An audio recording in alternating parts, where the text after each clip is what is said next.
was the naked boy in Equus. Yes. Where are we going from that? Yeah, exactly. Of course. People wanted to go see Equus to see Harry Potter naked. All right. Well, come on. Little girls, have crazy dreams in life. All right, so what are we hearing? Droop. We got a slow droop. Give it a crank. Mark Radcliffe, the shredding John Mayer. Yeah, it's gonna be a little less shred, a little bit more, maybe more crooning on this one. Ah, we like that. I'm gonna play a little broken love song called "Falling Star."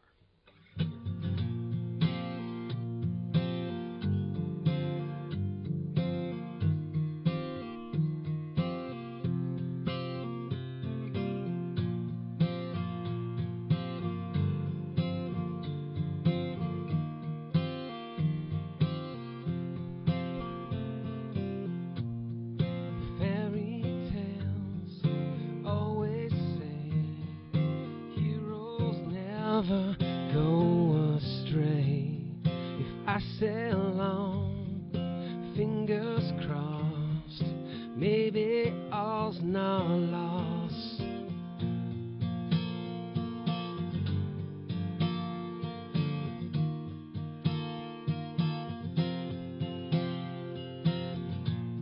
You're like a map that I can't read from another century. The skies above are turning gray. Help me find my way. Well, you shine so bright from afar, but are you really who I think you are? Oh, please don't turn out to be a falling star. Falling star.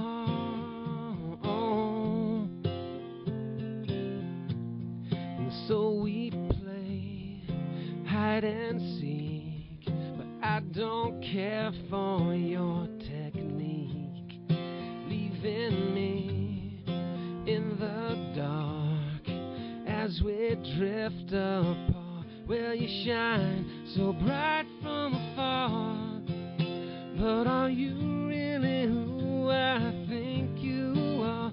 Oh, please don't turn out to be a falling star.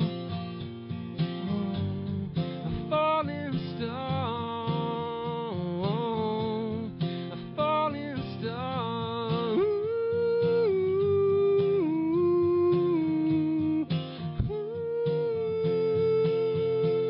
You don't know the chance you're taking. All this time, baby, you've been faking. I can't tell what else you're thinking. All I know is I am sinking. Well, you shine so bright from afar, but are you really who I think you are? Oh, please don't turn out to be. Don't leave me lost at sea. No, please don't turn out to be a falling star. A falling star. A falling star. A falling star.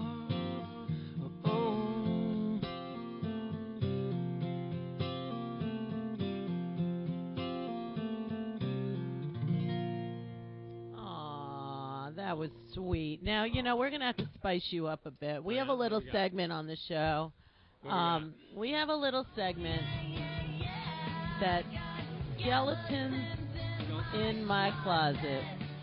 We'd like you, Mr. Don't Judge a Book by Its Cover, Mark Radcliffe. Talk close into the mic, please. I want a really dirty skeleton from your closet. My closet. Let's see. Where can I go with this?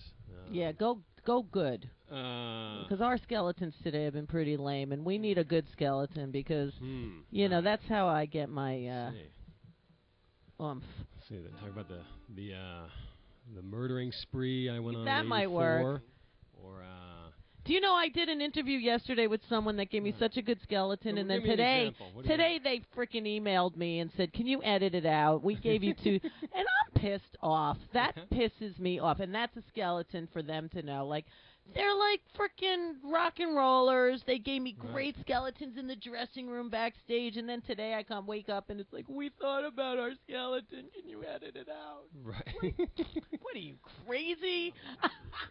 So I want a good one that. What was a good one? What did they say? What was? I'm not going to say that one because. You can't say that one now. But one of them, the one that I'm not editing, the one that doesn't care. Right. He said he was riding on the train with his girlfriend, and they were going on a picnic, and she put a blanket over him and then did something to him on the train. Oh, a little bit of that. Huh. I took over college buildings. I took over college buildings in when I was in college. How'd you do that? we were striking, and we invaded the buildings. And what did you do in those buildings? We slept in them while we were striking.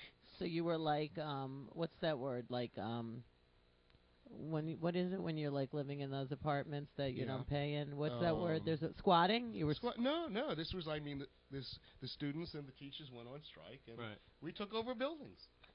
Right. And we also had a food school, so we took over. We were smart. We took over the kitchens. We took over the kitchens, so we fed ourselves too. I like that. All right. So Mark Radcliffe, now it's time for you to use your